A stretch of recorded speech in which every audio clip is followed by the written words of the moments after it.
So let's talk about some practical ways to get more confidence. Would that be useful? Yes. Is there anybody here who feels like they've got all the confidence they need, thanks, there's no need for any more? Well, there could be, right?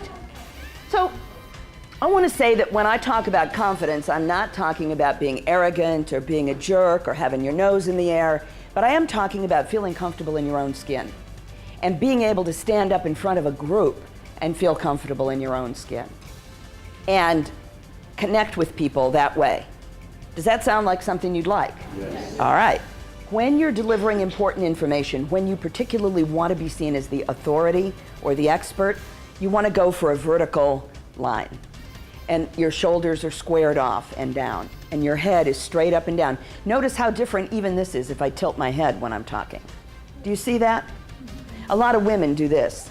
And there's a whole linguistics theory thing about women tilting their head because we're receptive, right? So if it's your turn to talk, I might tilt my head when I'm listening. The problem is we get stuck there, and then we walk around, you know, and now I'm trying to tell you something like this, and it diminishes credibility. Isn't that interesting? Such a small thing can make such a difference. You get so much value from making actual eye contact with people in the audience. Because when I'm not in contact with my audience, I'm going to be more nervous, actually, right? As soon as I'm talking to Scott and Lori and Marcia and Linda, what's to be nervous about, right? We're just having a conversation. Sometimes people get the mistaken idea that looking people in the eye will make it scary. It's the opposite. When I was on radio, I did my show for Bob and Berwyn, right? I made him up. But I had a real person that I talked to every night. It wasn't an undifferentiated mass.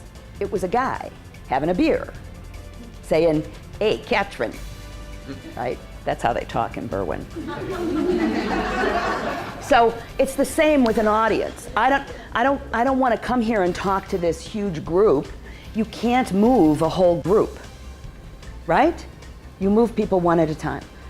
I want to talk to each one of you, one at a time. The guys made fun of me about dead air. I don't think the air is dead.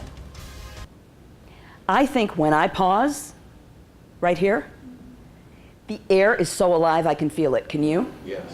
Yeah.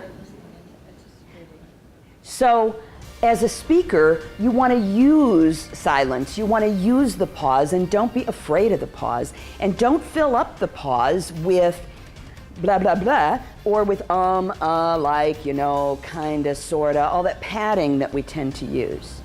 I can't wait to see each of you in front of the room, standing up and looking me in the eye and using the pause, because it's magical.